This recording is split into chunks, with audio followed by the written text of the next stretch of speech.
Good afternoon, everyone, on this rainy day. You know, it's got to rain one day during this darn film festival. Thank God we have this tent. I'm happy. It's beautiful. It really is. So I'm excited about this conversation. So if you guys don't know, my name is Stephanie Tavares Rance, and I'm the co-founder of the Martha's Vineyard African American Film Festival.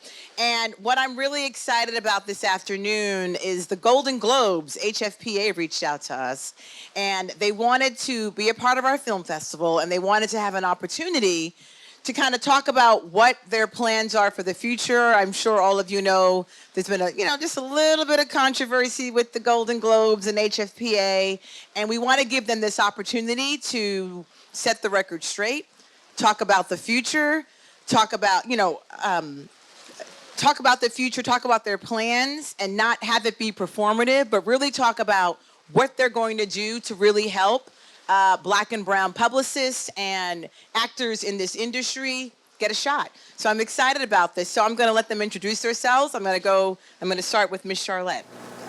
Good afternoon, everyone. I'm Sharlette Hambrick. I've been working in the industry for about 30 years. I was last the senior producer of Entertainment Tonight and The Insider. Recently, I've joined as an independent director on the board of the HFPA. I've been doing that for about a year, and I am so honored to be here. Neil, who is the head of our DEI department, he had a medical emergency, and he was not able to make it. But he sends his well wishes, and I have a statement that after the other ladies introduce themselves, I'll read it. But he especially wanted to thank Stephanie for her support, for the opportunity to participate in such a wonderful, important event, and he was so sorry to have missed it. Happy to be here. All right. First of all, thank you guys for coming out in this rain. It's like a downpour. I've been here for like 2 days, and all of a sudden it's downpouring during our panel. I'm like, no. Okay. But happy to be here. My name is KJ Matthews. I'm a journalist, and I'm also a new member of the Hollywood Foreign Press Association. I just joined back in October, so I'm excited to make some change. But I've been a journalist for almost 20 years, worked for CNN for a decade. Now I really focus on international outlets, and I'm really happy to be an African-American woman representing a lot of international outlets from Germany, Australia, the UK, and Ireland. So proud to be a member, and I can't wait to share my story about why I joined. Thank you guys for having me. Perfect. Hello. Hi. Great. Wow. The weather is a bit shocking. Hi, my name is Helen Hoehne, and I'm the president of the Hollywood Foreign Press Association. It's so great to be here and to see you all. I've been a journalist for over 20 years. I've been a member of the Hollywood Foreign Press for 19 years, and I took on the presidency just last year when some of the controversy hit the HFPA. It's been a great journey, a learning curve, and I'm thrilled to be here, talk about the Golden Globes, talk about our organization with our members, Sharlette and KJ. All right, thank you for that. Or number 3. Okay, great. Let's get into this. So I'm going to start with you. Sure. So for those who don't know, can you speak briefly on the controversy that has hit your organization and what your new and revised mission statement is? Yes. So our organization, we are the Hollywood Foreign Press. We are a very large group of international journalists. We come from over 55 different countries. But about a year and a half ago at the Golden Globes, we had to realize, it was not something that we had to realize, we had no Black members. And we were hit very hard by everyone for that, and rightfully so. It's not something that we, didn't know. It's just, I guess we were not asking the questions, why don't we have Black members? We have, as I said, from 55 different countries, but we were lacking Black members. So what we then did, aggressively pursue more diversity in our organization. We admitted 21 diverse members, including 6 Black members. And since then, it's been really a journey. We've, diversity has become not just, a checkbox for us. It's really been part of our mission, our culture. That's what we want to, not, increase our diversity over the next few years, however it takes, and it's really one of our major goals. Thank you for that. And I want to ask you, KJ, what made you decide to join? I read the story that everybody read in the Los Angeles Times about the fact that they didn't have any black members. And in my circles that I hang in Hollywood, they were all talking about how they heard that they were going to be enlisting new members and they were looking for more diverse members.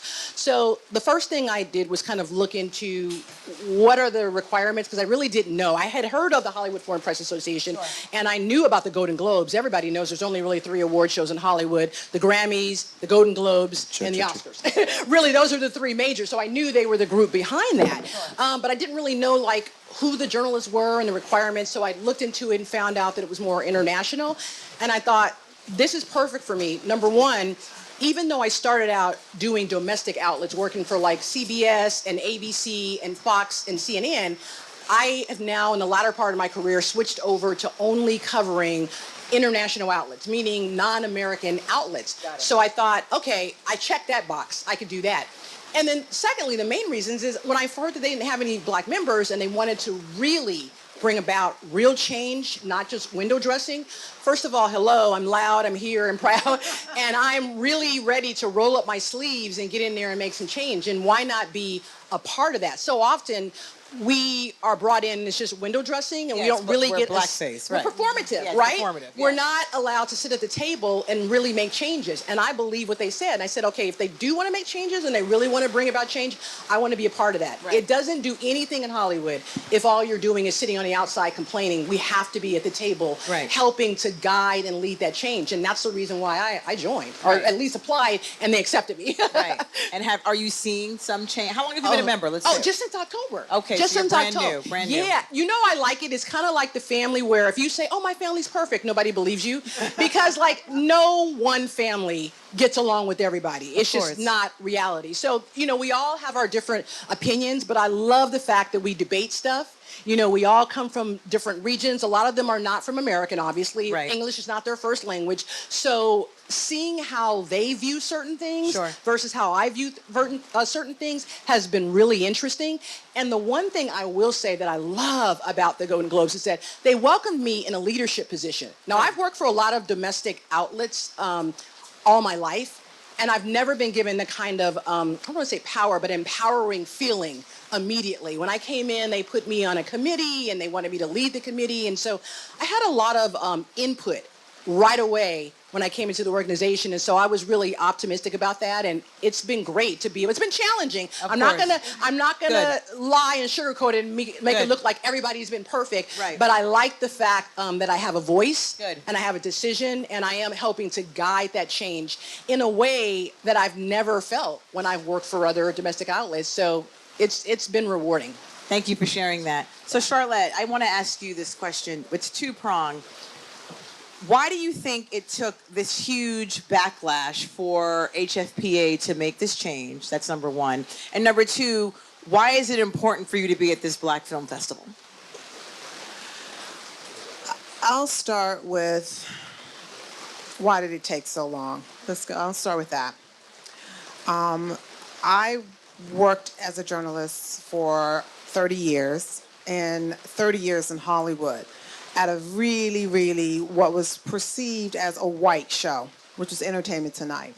And Well, not perceived, it is. okay, well, not anymore, not anymore. Right. But when I arrived 20 years prior, and I would actually go out, and most people didn't even realize that the number 2 producer at Entertainment Tonight was Black. And so I was at the forefront of sort of the building of the Golden Globes brand. The Golden Globes brand is very separate from the charity and the HFPA. And so these individuals, 80 or so, started becoming extremely powerful. They were choosing best actor, in both television and film. And these choices that they were making was changing people's careers, white and Black, and so between the time that they would have their nominations and the time that someone would actually get the award, they would make so much money in that window from the nomination, and then once they got the awards, they would have another 2 or 3 months to make a ton of money. And that was when a lot of negotiations were going on. So they were becoming more and more and more powerful and more entitled, which comes with that. And a lot of perks from the studios and etc. And so that just grew and grew and grew. And also the media was also a big part in building up that brand. So when this happened, I looked at myself and I looked in the mirror and I was like, you were on that red carpet, you made money off of that show, a lot of money off of that show. It was the highest rated show on Entertainment Tonight, was after the Globes. And they're in trouble right now. And they're in serious trouble. And I did not even recognize it, or maybe I was tone deaf, but you know, I knew who some of the members were. I didn't know who all the members were. And I said, you know, they've been around 80 years, and if they're ready to right that wrong, I'm going to walk into the fire. And maybe I'm going to get burned. I don't know. But at least I wanted to walk into the fire and see what happened.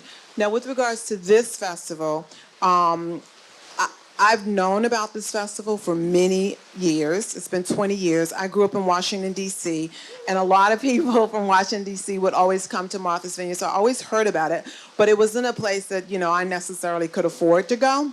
So I never went, and then I left to go to college, and it was just growing and growing and growing. And then when this opportunity came, I was like, this is a no-brainer. This is the most prestigious African-American film festival. Now I have to say, not even just African-American, prestigious film festival in general in America. And, it truly is. And I thought, we're in the process that is an ongoing process. That's not anything that, happens overnight. So I'm not here to say, we did the work and now let's go back and party. No, the work will have to continue. And I just said, I just want to go and talk about this openly and honestly, and just if it's effective, or if I end up running to the airport, crying, so be it. I'm here. No, we don't want you to cry, please. I want to ask you, how do you go about reinstating the same membership that had some of the problems that got us here in the first place? Say that one more time. How do you go about reinstating the same membership that had some of the same problems that got us here in the first place? Like, so how are you going to change that so we're not here again and having to have this discussion? Well, what we're looking at now is, so we hired a chief diversity officer, Neil Phillips, who unfortunately, as Sharlette, couldn't be here today. He's now overseeing the process of getting in new members. So we're making sure that we have a very large, diverse group of new members. Good. And I think one of the things that we really focus on is, that it's really very, as I said, equitable, and make sure that everyone is represented, because obviously right now we come from 55 different countries. If I can say in a few years from now we come from 100 different countries, sure, I would be really honored, because right. I think what makes the Golden Globes so special is the global aspect of it, the international outreach. We were not, as many of you probably know, NBC did not broadcast the Golden Globes this year, yet we had 4.4 billion social media impressions worldwide. So that tells you how powerful the brand is. And so we would like to get, more voices in there so that we can represent the world. I understand. And there's a part two to this. Are you, not you personally, but is the organization committed to growing the membership so the original members will eventually no longer be in the majority? Absolutely. We always set out that we would grow the membership. We just wanted to do it, slowly, because I don't believe in. I think radical change or immediately throwing everyone out is not working as well. We're here also to teach and to become better. Right. And I think we're learning from our mistakes. So what we want to do is grow the membership and definitely become bigger, because the world has gotten bigger too. There are more voices we need to listen to, and we want to be as inclusive as we can. But we want to do it in steps, and bring everyone on board with the same mission, and so that we're all aligned in the same goals. And what is that membership process? Like, how does someone in this room become a member? You have to go through an application process. Okay. So there's an application. Right now, we admit pretty much any journalist who writes for a foreign territory. So KJ writes for. I'm more television and radio, Television. but I write for an outlet, or actually I'm on air for an outlet in Germany, Australia, the UK, and Ireland. Those are the outlets, and there's like about 7 of them I go back and forth for, but they're all obviously non-American. So. But it can be television, print, radio, online. So really, we accept anything right now. You just have to show proof of your work, clippings, because what we do want to do is have a very credible organization of journalists, working journalists, international journalists. Right. And we're also, I'm going to just jump in, we're also going to reach out to high schools, middle schools, and to see if we could potentially give grants to encourage That's great. Kids and children of color to go into the journalism field first of all, but to think about maybe not just wanting to work in the journalism field domestically, but maybe think about working in the field as a presenter or a television individual for another country. I was told a story today at breakfast about an African American individual that spoke Chinese or my niece speaks fluent French. And I am also outreaching, obviously, to all the different countries in Africa. And so if any of you know any journalists that would be interested in voting and on the Golden Globes, I mean, we're really making an effort to just reach out. And if we can't find as many as we want, then we're going to try to encourage and back schools and create individual journalists that might want to cover entertainment. Thank you for that. I want to ask you, KJ, as being a Black woman, and I know you know some of the PR people and people who work in studios in this room. Yeah. Did you get backlash for joining? Do you mind elaborating a little bit on that? It's so funny. I feel like the day before it was announced, I was everybody's friend, and then I was nobody's friend. People would, they kind of ghosted me, but I wasn't surprised because there was so much negativity initially out there, and so I think people just didn't understand why we would join and what we hope to accomplish, and so as time has passed, and we've kind of talked about our new bylaws, our new rules, brought on the chief diversity officer, talked about the changes that we have put out. I think there's kind of been a thinning of that now. I'm getting a lot more people reaching out to me, wanting to work with me, opening the door and whatnot. But I think initially they just didn't know what was happening. It seemed kind of mysterious to them. They knew that change needed to happen, but they weren't sure about the exact instrumental change, and now a lot's been out there, and we've been speaking very loudly about all the changes that we have made in the organization. I'm hoping that it's finally getting through. Do you think it's getting through? Like, do you think Black and brown actors and in entertainment are trusting you all a little bit again? Do you feel like the temperature's cooling off? I'm not going to say 100%. We'd be lying if we said we're not going to lie and say that. But I do think the door's open just a little bit more. And we know it's going to take time. I mean, nothing happens overnight in Hollywood as much as we want to. A lot of stuff moves at a very slow pace. But we're open, we're honest, we're still here, and we're not going anywhere. No, you're not. And we're ready to work with everybody in Hollywood. So it's going to take time, but we're rolling our sleeves up and ready to work. But we also, we're working with the NAACP because we also, myself, since having worked in the business for so long, I want to see the images changed as well.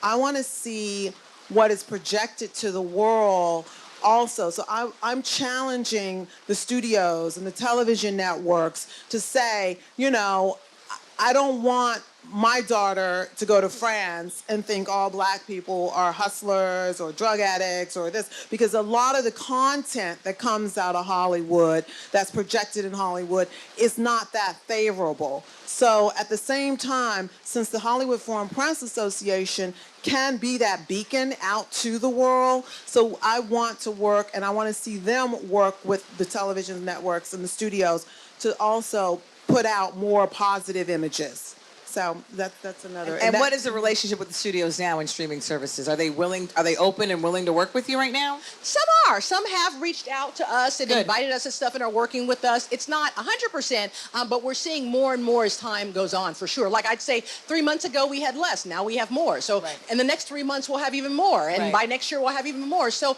they're slowly starting to come back. Baby steps. They're starting with at least showing the content.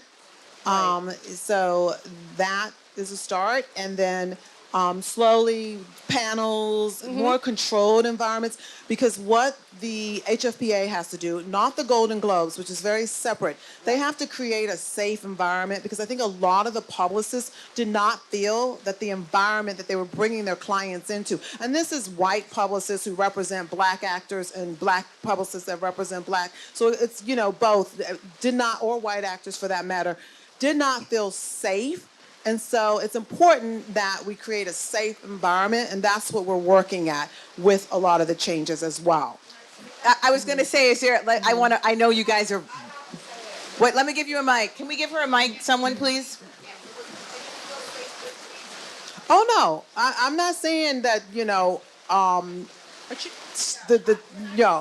sure. Check. Sony, oh, you got it, okay, great. Oh, great. Now, I know this, no, I understand, and I know that there's a lot of emotions and feelings, but I also want to acknowledge that they're here, and they're willing to take the heat. That. I love that. Okay, I got it. I understand. I've been in the tell them business- tell them who you are and what you've My name done. is Cassandra Butcher. I've been in the business for about 30 years. I represented John Singleton for all of his career. Yes, you did. I also worked with Tupac Shakur and John Voight and Jeff Bridges, and I'm actually responsible, or at least a contributor to many Academy Awards. 12 wins, Yes. about 60 nominations. Congratulations. Myself with my studio. What I want to say is there was some unsafe practices, and you know that. And the unsafe practices, I don't like when I walk a client into a room and they're asked, why is their skin color so dark? What do their parents look like? I don't like, and Lupita did get that question, and I hate that I have to bring that up because I don't want her to have to be dragged through this conversation. I don't also, and those are some of the same members, Helen. Those are some of the same members that are there. So my question is, how are we stopping that with press conferences that I thought weren't required to get a nomination? So then, okay, I go to Toronto. I go to Berlin. I've been to Cannes a million times. I'm that chick, okay? So the bottom line is the conversation is has. You know how embarrassing as an executive, I'm in the C-suite now, but before I was in the C-suite, I could have almost lost my job when I take a movie to Cannes and nobody shows up from the HFPA, or they walk away because they have to go to the restroom, or they have to go to the bathroom, or whatever, because the black and brown stories were not important enough for them to cover.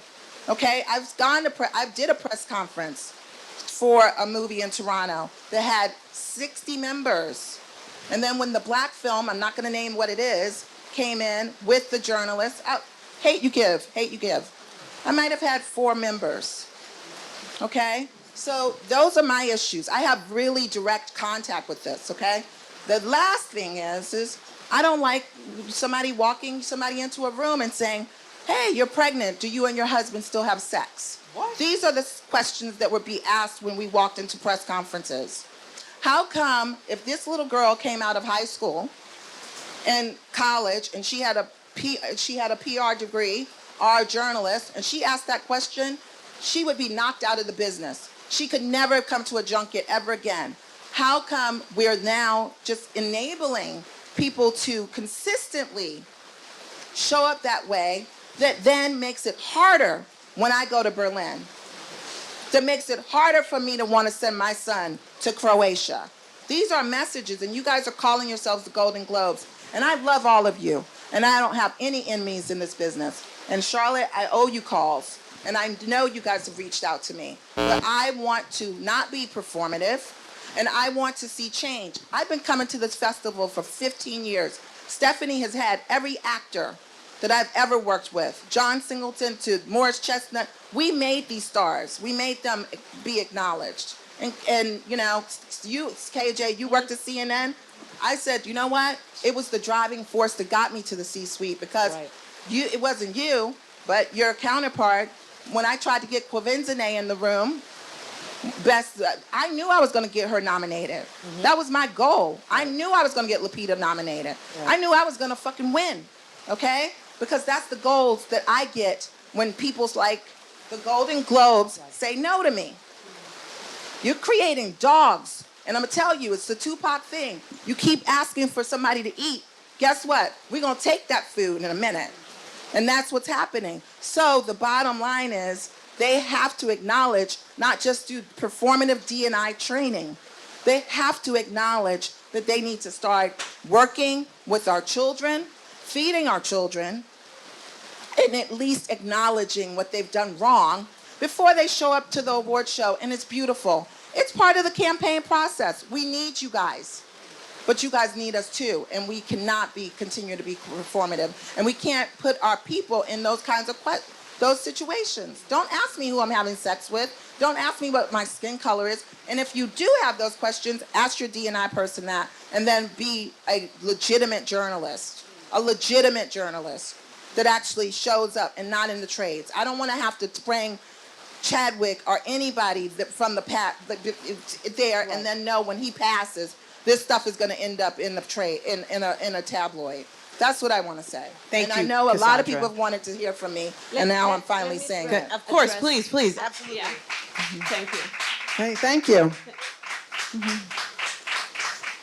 Thank you, Cassandra. I want to.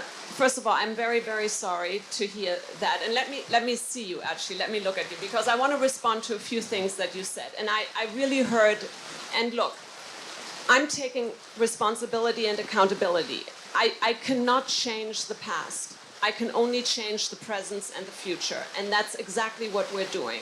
And I'm not going to sugarcoat it. I'm not going to have any excuses. What happened in the past was wrong. It was absolutely wrong. It was obviously not something that we are all responsible for, but a small number of our group misbehaved. And we are actually taking that responsibility for those few people that misbehaved and dragged the Golden Globes down. And that is very unfortunate. And I want to acknowledge that because it's painful.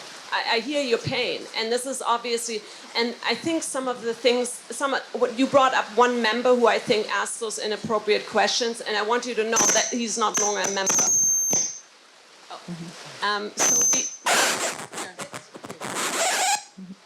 We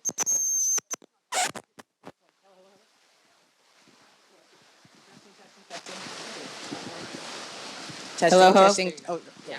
Sorry about that. We actually did have a few members leave that we thought were inappropriate, and so we are cleaning up. I think some of what you mentioned, what happened in the past, couldn't even happen today anymore, because we have such a strict code of conduct in place now that anyone who would behave that way would not be a member of the organization anymore. I think this is what we've done, and I don't think we've done a press conference now in a year and a half, probably almost 2 years maybe, that I think you would see the changes that we've implemented, including the code of conduct, the sensitivity training. I know you call it maybe performative. For us, this goes very deep. The DEI training is something that our organization has never done, but we went through several sessions with our diversity officer. And not only did he teach us about DEI, but he taught us about sensitivity, how to ask questions, because as you know, and this is not an excuse, but as we come from so many different backgrounds, cultures, some of our members are also not aware of, how to in an appropriate way ask a question. Maybe English is not their first language.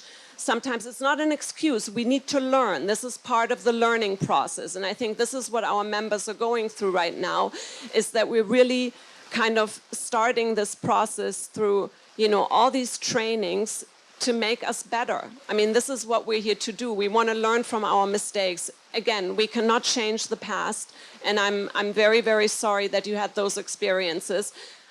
I do think that us as journalists, when it came to the Golden Globe, we always awarded Black talent. I think we saw Black talent. A lot of times we nominated, actually we had a lot of winners at the Golden Globes that then the Academy did not even recognize, did not even nominate. So I am very proud, I should say, about the people, the talent that we have recognized, because that is actually very unusual. But I'm not saying that this stops there. We want to obviously go further and do as much as we can to support and also, the problems in Hollywood. We're not the only ones facing this. I mean, the most criticism we're getting is from white publicists.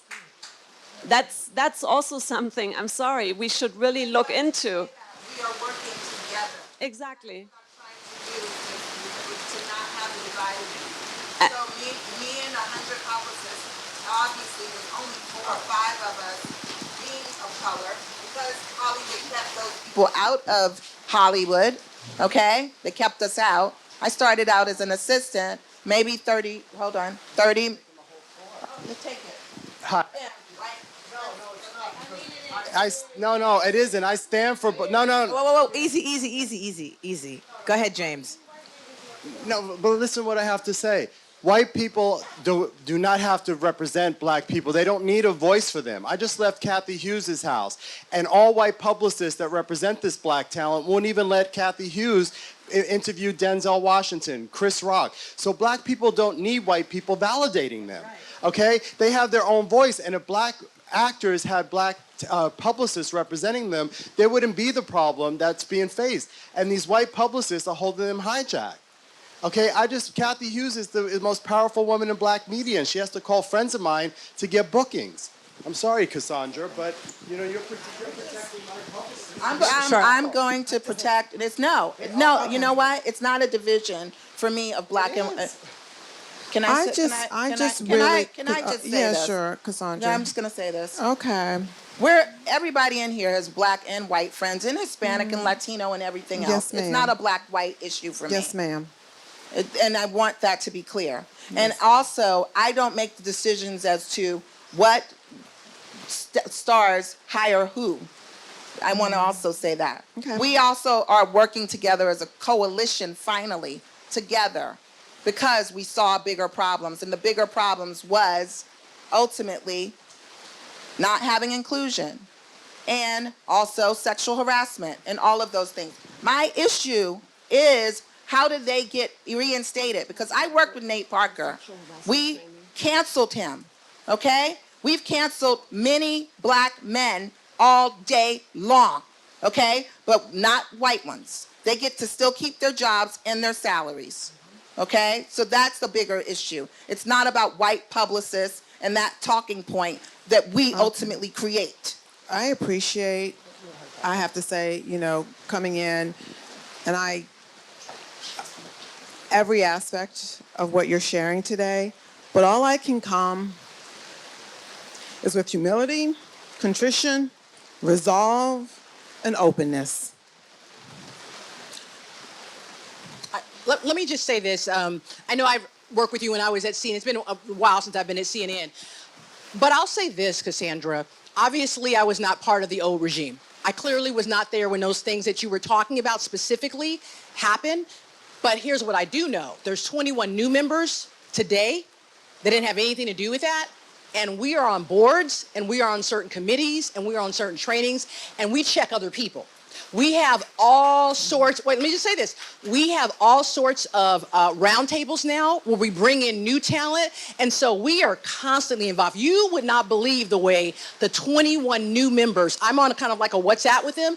And I wake up and we've got ideas out the wazoo. We're constantly checking on what's happening, what we're doing in the future, what we need to do, how we need to change it. The checks and balances are real and they're there. And I couldn't be more happy to have other black females like Kelly Carter and Kimberly be a part of it. And so I just say, give us a chance, Cassandra, moving forward, not the past, but moving forward to work with you and to show you some of the real structural change. I can assure you that the examples that you just brought up will not happen today. I know it. I'm offended just listening to you. And as long as I'm a member there and I'm a black member in a leadership position on the PR committee, I will promise you that type of behavior is not going to happen in the new Golden Globes. I will say this really quickly before. And if it does happen, it'll get corrected because as we all saw with the Oscars, people do Hello. go sideways. Okay, never mind. You know? Not on my mic. So I just want to say this really quickly. I want to give you guys a little backstory. When Sharlette reached out to me and through James Hester and said that the HFPA wanted to be a part of our festival. So you guys know Hollywood Foreign Press Association and they own the Golden Globes. I got a lot of pushback because a lot of black and brown publicists and actors were like, nope, we don't want them. They've treated us bad. And I said, Floyd and I were like, I want to give them an opportunity to come here and speak. And Sharlette was like, we could take it. We can take the heat because I know a lot of you have a lot of strong emotions and opinions. I'm not sticking up for anyone. I'm just saying I'm happy that they're here and that they're doing it. Okay, and I appreciate all the questions that you're asking. But I did tell Sharlette, this could be a really tough crowd, and do you want to do this? And she did not back. They didn't back down.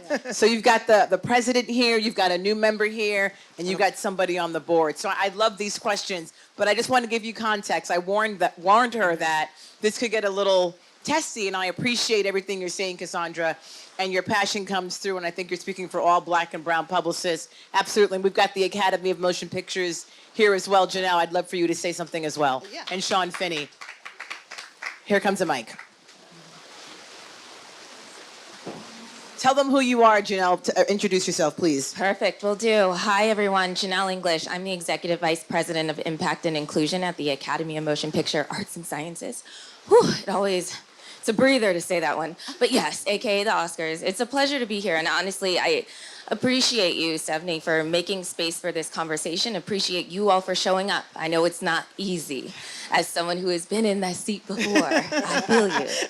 But I do want to appreciate and also share something with you all. One of the most challenging things in this industry is you have so much expectation from so many communities who are wanting to see change immediately. I share that personally. And yet we have to move with this understanding that progress is not perfection, right? So I appreciate you all for showing up and being committed to progress. But my question is something that is often raised to me in leading the Academy in this work. What are your success measures? What's your timeline? What are you really looking to do and when, so that we can also help hold you accountable? Because I also look at the industry, us included, as accountability partners. So curious your thoughts on that, the timeline, and when you expect to see and demonstrate some change you're talking about. I don't know who wants to answer that one. We want more and more partners. Great question. More and more partners to hold each other accountable and to raise each other at the same time. And we may make some mistakes as we continue to grow. I'm not going to say that, we're going to be perfect. And to answer your question, it's never finished. It is always going to be an ongoing process. And like I said, the whole idea of journalism and the whole idea of award shows are starting to subside, with streaming and and everything that's happening right now. But we're just going to constantly reach out, and the door gets slammed. We'll walk away and come back 3 weeks later, and just invite everybody who wants to participate and hold ourselves accountable, but at the same time, because we are awarding talent, and they're not going to like every movie that every black person makes or every Hispanic or every person makes, but they are credible journalists and they watch all the content. And at the same time, I mean, we want the studios, we want the publicists to hold us accountable, and we want to also be able to hold them accountable as well with the images that they are putting out also. Yeah, and and- not rewarding bad images that reflect on communities. One of the ways that we are making sure that we're held accountable is, I think we mentioned we hired the DEI officer. He's going to make sure that we're being held accountable on the things that we said we were going to do. We also partner with the NAACP and the Reimagine Coalition. They're going to make sure that we're being held accountable. So we have a lot of new things put in place. Stephanie's going to make sure Stephanie's we're gonna held make sure. accountable. This outreach that we're doing, we're looking at ourselves every 3 months, every 6 months, a year later. We said we were going to do this last year. Have we done that yet? So nobody in Hollywood is probably checking themselves more than our organization right now to make sure that we're making real systemic changes, for sure. And let me just add to that, because I think we can measure a lot of things. We're measuring it right now. We changed our governance, we changed our bylaws. We have, I'm glad we have now 3 black members on our board of directors. Before we had 0. We're working with Sharlette, KJ, wonderful. That's all measurable. But I think what's not measurable is the culture change. And I think that's what we really have to focus on, because that's only what will happen, also inspire Hollywood to change. Because what I think we would love to do is not just change our organization, but change the entire industry. That's why we started with the NAACP and started to build the Reimagine Coalition. And we have 16 members on that coalition now. And that's all about creating diversity and inspiring change in Hollywood. So I think the culture change is something that we all have to work on together, and nobody can do this alone, and it's just something where we just have to, do this in unity. And we also try to make sure with the philanthropic endeavors is that when we give the grants, that we now pay more attention and we just don't write the checks to the same organizations. We're seeking new organizations, and we're actually even creating opportunities ourselves for the philanthropic aspects of giving. All right, we have time for 2 more questions. Sean, please introduce yourself. Hello. Oh, hi. Hello, everybody. My name is Sean Finney. Thank you for your question. Mine is less of a question, probably more of a statement. I'm Executive Vice President of Membership and Awards. I oversee all of our global 10,000 artists, filmmakers, and executives around the world, all 6 continents and 170-plus countries. Bravo. As well as our awards, Bravo. the actual show, the process, the campaign regulations, the awards eligibility, the unsexy stuff, and the sexy stuff. And I just, first of all, just want to acknowledge and say thank you for being here. As being someone who has survived through Oscar So White, I encourage you all to continue to look at it as an opportunity. I think Oscar So White was called Oscar So White, but it's industry so white, it's entertainment so white, it's whatever it is. I also just want to acknowledge Cassandra, what you mentioned, and how beautifully you stated it, because I think as being a person who deals directly with the artists, you all as an organization sometimes don't hear the pain. You don't hear the impact of the question from Lupita, and the fact that sometimes because they have publicists that don't represent their culture, they also can't share it in a way where it's able to be heard. And so then you are internalizing the pain as an artist and a filmmaker and expected to entertain with the pain. And so I also just wanted to say it's an opportunity for me when I look at award shows, it's a symbol. And I think that we all have an opportunity to change the system to make the journey to the symbol more equitable and fair.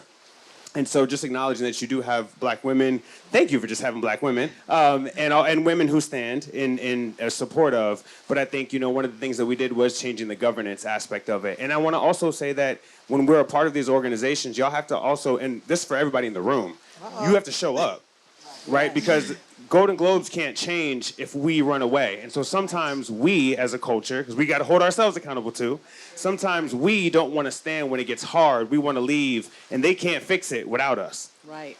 And so sometimes we have to lean in when it looks like we are in a space. So I'm just saying, as part of somebody who does have membership and awards, sometimes I need us to also continue to show up.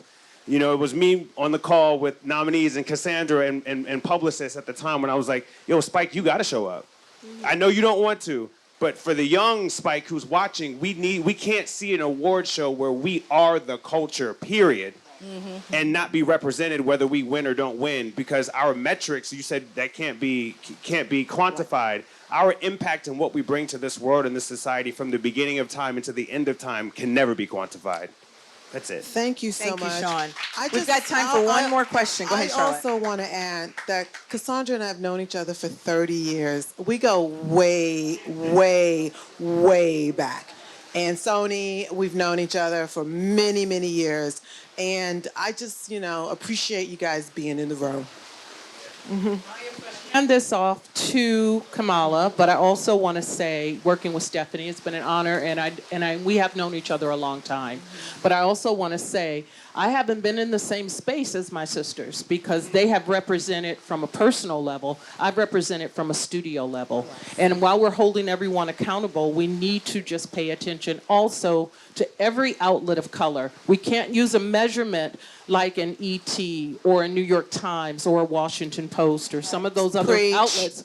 We cannot hold that. We can't do the same thing there. We have very important Latino and Black outlets and influencers and smaller outlets that deserve space, that deserve time, that deserve respect, and that deserve to be on the carpet. So we need to make sure as we're doing that, that we not only hold them accountable, but we look larger. We look beyond just the essence and the ebonies. Yes, Beyond ma'am. the essence and the ebonies. It's much larger than that. So as Yes, you're ma'am. going on and you're filling the organization, make sure you're reaching out to the right individuals and influencers as well. Thank you. Okay. Thank you so much. All right, this is the last question. Thank you so much for being here. My name is Kamala Avila Salmon, and I'm the head of the Inclusive Content at Lionsgate. Really excited about this conversation. So you said something at the beginning, Charlotte, about the privilege that the HFPA and the Golden Globes have to really make careers.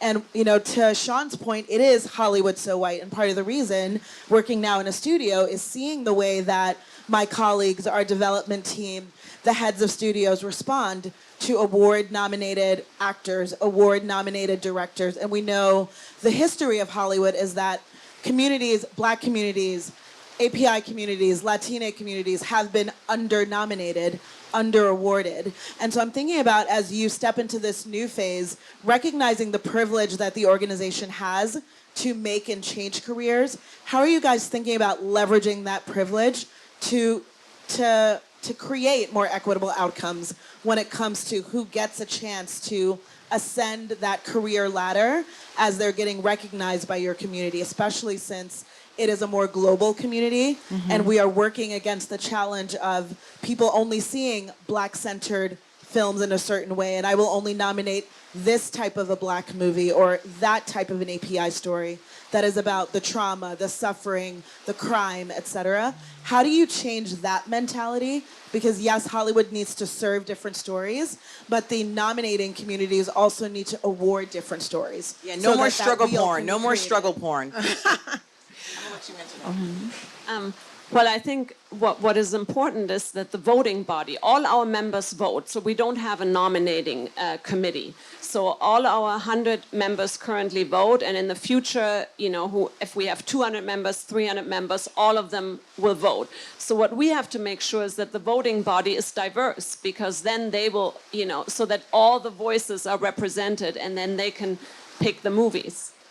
Yeah, I mean, the last time we voted, we were so happy. Was my microphone? You guys, okay, great. Yeah, the last time we voted, some of the other Black members and I were talking. We brought in some television shows that had primarily Black cast that other people hadn't heard of. And one of the things I remember was one of the veteran members that said, if you've got great TV shows that you're watching that you don't think us as international journalists are watching, tell us, send us an email. So I like the idea that they were open to that, and we're hoping to have more of an influence. When we see shows that we think have been largely ignored, that have a predominant cast that is people of color, we think it's great, we're gonna put it forward and say, you need to watch this. This may not be on your watch list now, but we, as new Golden Globe members, are saying, take a chance, watch this, and then when we get back to the table, we can kind of narrow down who we want to put on the nomination list and kind of whittle it down from there. But we're at least putting stuff out there on people's radars that maybe have been in the organization for such a long time and they just haven't been watching that type of stuff. But